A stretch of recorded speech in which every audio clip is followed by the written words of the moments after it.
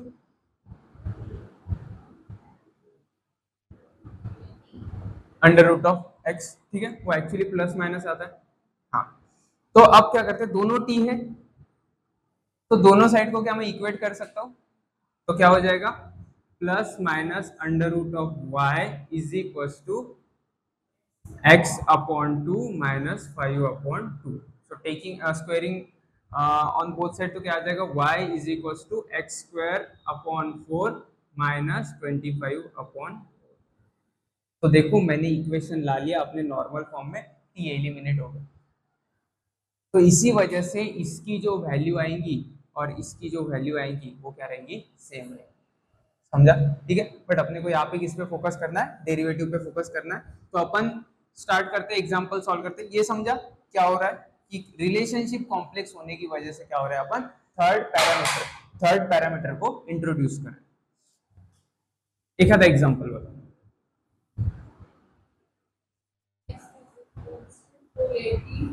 x is equal to 280, y is equal to 2at square. ठीक है, अब समझो इधर स्टेप 1 क्या करनी है, स्टेप 1 t के रिस्पेक्ट में डेरिवेटिव निकालना है।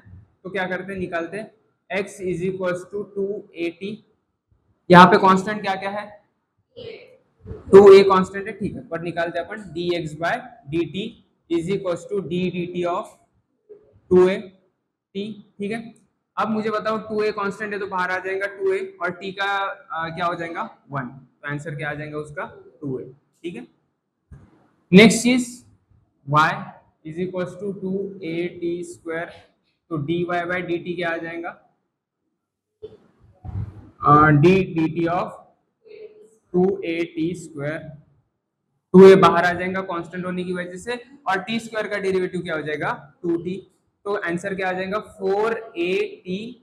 ठीक है, यही आ जाएगा। सेकंड स्टेप में क्या करना है अपने को, step 2 dy by dx is equal to dy by dt upon dx by dt। ठीक है, dy बाय dt क्या है 4at और dx बाय dt है 2a, तो dy बाय dx क्या हो जाएगा, a कैंसिल हो जाएगा, 2 कैंसिल हो जाएगा, यहाँ पे 2 रह जाएगा। समझा? ठीक है, तो दो स्टेप में सॉल्व करने, कोई भी आएगा तो। ठीक है, अब अपने को ये नॉर्मल फॉर्म में कन्वर्ट करने को नहीं बोलते, जनरली अपने को सिर्फ डेरिवेटिव निकालने को बोला जाता है। इसके लिख लो, ये हो गया। चलो नेक्स्ट एक एग्जांपल ले लो, थर्ड वाला एग्जांपल नंबर 3 क्या लिखा है बताओ।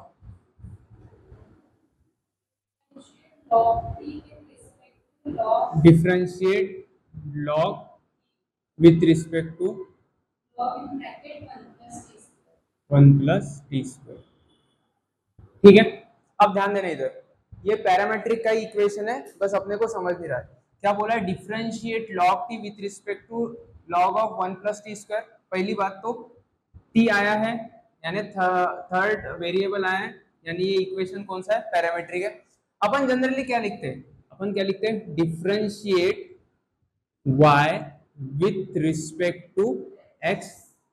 इसका मतलब y क्या हो गया log t, और x क्या हो गया 1 plus log of 1 plus t square. तो मैं लिख देता हूँ y is equal to log t और x is equal to log of 1 plus t square.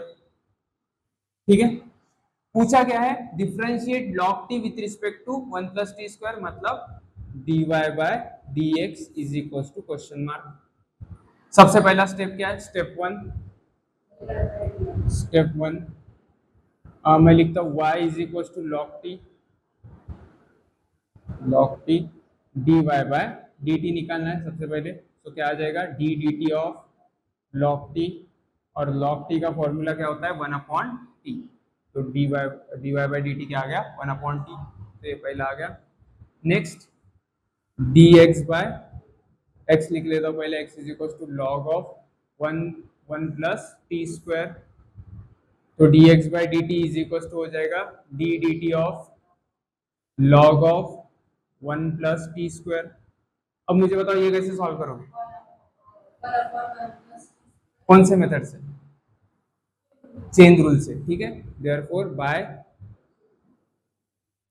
Chain rule क्या हो जाएगा, dx by dt is equal to, इसको क्या कंसीडर करेंगे, u कंसीडर करेंगे, तो वो 1 log u का डेरिवेटिव क्या हो जाएगा 1 अपॉन u, तो 1 upon 1 plus t square into, जिसको मैंने u कंसीडर किया उसका derivative, into d dt of, यहाँ पे याद रखना dx मत लिखना, d dt of 1 plus t square, तो क्या हो जाएगा ये वैसा का वैसा 1 प्लस टी स्क्वायर इनटू 1 का डेरिवेटिव तो 0 प्लस टी का टी स्क्वायर का डेरिवेटिव 2t, तो आंसर क्या हो जाएगा 2t upon 1 plus t square. ठीक है, ये क्या आ जाएगा dx by dt। Next step two is equal to dy by dx is equal to dy by dt upon dx by dt। ठीक है, तो dy बाय dt क्या आ गया अपना 1 अपॉन टी, और dx by dt 2t upon 1 plus t square. ठीक है, अब एक चीज समझना, मैंने पहले बोला था कि जो न्यूमरेटर के डिनोमिनेटर में है वो नीचे जाके क्या हो जाएगा, न्यूमरेटर में वो चला जाएगा, तो ये इधर मल्टीप्लिकेशन में चला जाएगा, और ये इधर डिवीजन में है, तो ऊपर जाके क्या हो जाएगा मल्टीप्लिकेशन में। ठीक है, तो क्या लिखूं 1 इंटू 1 प्लस टी स्क्वायर को ऐसा लिखूं 1 प्लस टी स्क्वायर बराबर है अपॉन, मैंने बोला था 2t, और ये भी क्या है चला जाएगा मल्टीप्लिकेशन में, अभी डिवीजन में है तो इनटू t, तो ये क्या हो जाएगा 1 plus t square upon 2t square. ठीक है, dy बाय dx, समझा। तो अलग फॉर्म में लिखा हुआ है वो पैरामेट्रिक इक्वेशन है, लिख लो।